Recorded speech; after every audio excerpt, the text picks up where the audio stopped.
I'm Max. I'm the founder and CEO of Agros. We launched Agros in 2020.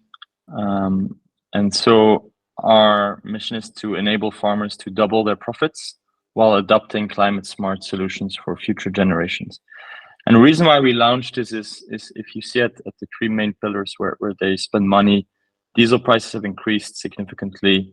Soils are heavily degraded because of overuse and misuse of fertilizers, as well as crop yields have stagnated due to misuse of pesticides. That results in not only low profits for these farmers that are squeezed out, but also high emissions. So if you look at the carbon map of Southeast Asia, 20% comes from agriculture.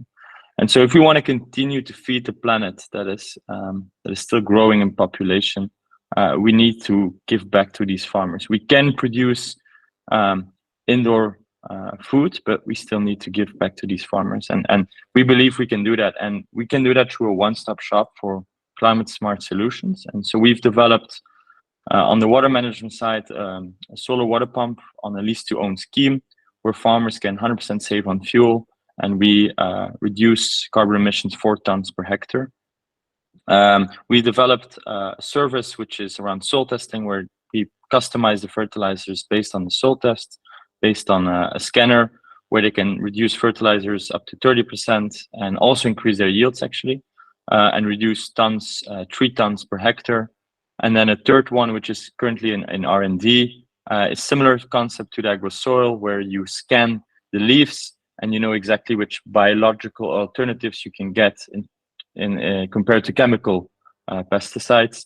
And you can reduce, again, 20% of savings there, but also increase the quality and therefore the price you can get from your produce.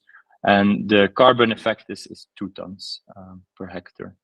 We clearly focus on long-term and higher value crops because these farmers have a long-term mindset and investable capital, but also in the future we might venture into off-taking, where we can then bring all the produce of our farms, which are climate smart and sustainable, to sustainable buyers as well. We've built digital infrastructure to lower our customer acquisition costs and increase our customer lifetime value. So we have a desktop backend for our team, but also an app for our agents and farmers in the fields, because agriculture is quite rural, as you all know, and so customer reach is always expensive and recurring purchases is difficult to guarantee. And so we've built digital infrastructure to scale that up. We're a bit more advanced than I think the previous candidates. So we raised our 2 million seed round this year, gonna raise our 10 million Series A next year. We're currently growing at fast 10% per month. We've done 1.4 million in USD revenue last year. And we believe that with 100,000 farmers, we can get 100 million in annual revenue. That would be only 2% of the 5 million horticulture farmers out there in those 4 countries that are listed here. We're currently operating in 15 regions and looking to scale that to 100,000. So we're actually in between rounds, not raising actively now, but good to start a conversation, I would say, for our Series A next year. Yeah, thank you.